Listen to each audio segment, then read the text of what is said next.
Message આવ્યો હતો કે સર હું રાઈટ કે હું જોબ બી કરી રહી છું, સાથે સાથે તૈયારી કરી રહી છું, જેના કિસ્સામાં જો વાત કરીએ જે તૈયારી છે એના પર વધુ ફોકસ નહીં કરી શકી, જેના કારણે સફળતા જે છે મારાથી ઘણી દૂર છે.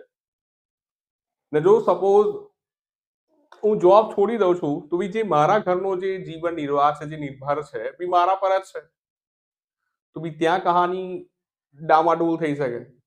ઠીક છે ને? તો બી એવા કિસ્સામાં મેં વિદ્યાર્થીને એ જ કીધું કે દેખો જે ઘર ચલાવવું એ ખૂબ જ મજબૂત બાબત છે, જરૂરી બાબત છે, અને તમે જે કરી રહ્યા છો ખૂબ જ મજબૂત કામ કરી રહ્યા છો. ઠીક છે ને?